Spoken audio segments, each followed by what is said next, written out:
Dunia anak adalah dunia bermain. Meski terlihat menyenangkan, dunia anak ternyata tidak seaman kelihatannya. Di tengah hiruk-pikuk kehidupan sehari-hari kita sebagai makhluk sosial sering merupakan betapa berbahayanya dan menghancurkannya tindakan bullying. Bullying sebagai salah satu masalah sosial yang kronis telah merenggut banyak nyawa muda. Bullying bukan sekadar candaan atau ejekan biasa, itu bisa menjadi pemicu tragedi bunuh diri yang menghancurkan. Kasus seorang siswa SD di Banyuwangi yang mengakhiri hidupnya akibat bullying adalah pukulan telak bagi kita semua. Ini merupakan bukti nyata atas penyiksaan menghancurkan yang memiliki konsekuensi serius, yang bahkan bisa menyebabkan bunuh diri. Kasih Humas Polresta Banyuwangi Ibtu Agus Winarno menyebut korban diduga mengalami depresi karena kerap dirundung teman sebayanya karena tak punya ayah. Berdasarkan keterangan keluarga, korban selalu mengeluh sering diolok-olok temannya kalau anak yatim tidak punya bapak dan sering pulang ke rumah selalu menangis dan dongkol.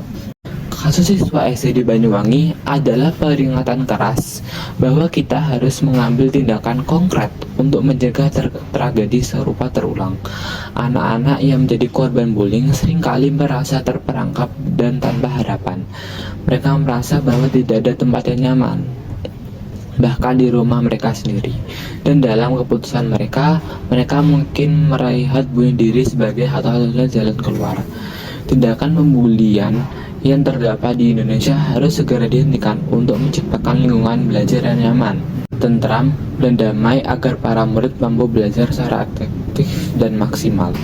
Sudah terdapat beberapa upaya yang dilakukan untuk mencegah perilaku bullying seperti penyuluhan dan pengadaan kegiatan positif seperti ekstrakurikuler yang mengalihkan energi para siswa dari hal yang mulai negatif menuju ke arah tindakan lebih positif.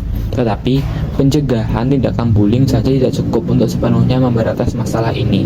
Justru, malah tindakan konsekuensial lebih efektif sebagai upaya preventif dan represif karena meningkatkan siswa tentang hukuman yang dapat ditanggung olehnya saat melakukan tindakan bullying. Menurut Ibtu Agus, atas peristiwa tersebut pihaknya mengimbau kepada masyarakat untuk mencegah terjadinya bullying, baik secara verbal, fisik maupun sosial di dunia maya ataupun nyata. Pasalnya, korban bullying dapat menjadi tidak nyaman, sakit hati, dan tertekan. Beberapa pasal yang terkait kasus bullying mulai penganiayaan ini bisa dalam bentuk ringan hingga berat seperti pengeroyokan. Berdasarkan tindakan yang dialami oleh anak SD tersebut, tindakan perundungan dilakukan di tempat umum, mempermalukan harkat martabat seseorang bisa juga dikenai pasal 310 dan 311 KUHP dengan ancaman pidana penjara paling lama 9 bulan. Pengakuan guru dan teman-temannya tidak ada pembulian terhadap korban di sekolah. Dia termasuk anak aktif dan disayang gurunya, kata Kepala Dispendik Banyuwangi Suratno Rabu 1 Maret. Sikap sekolah yang acuh tak acuh terhadap murid yang menjadi korban bullying adalah suatu hal yang sangat disayangkan dan merupakan kegagalan dalam memastikan keamanan dan kesejahteraan seluruh murid. Kurangnya pendidikan anti-bullying mencerminkan bagaimana sekolah tersebut tidak mementingkan murid-muridnya. Sekolah seharusnya memberikan pendidikan kepada murid tentang bagaimana menghindari, melaporkan, dan mengatasi bullying. Orang tua yang tidak mementingkan anaknya yang menjadi korban bullying adalah masalah serius yang berdampak buruk pada kesejahteraan emosional dan mental anak.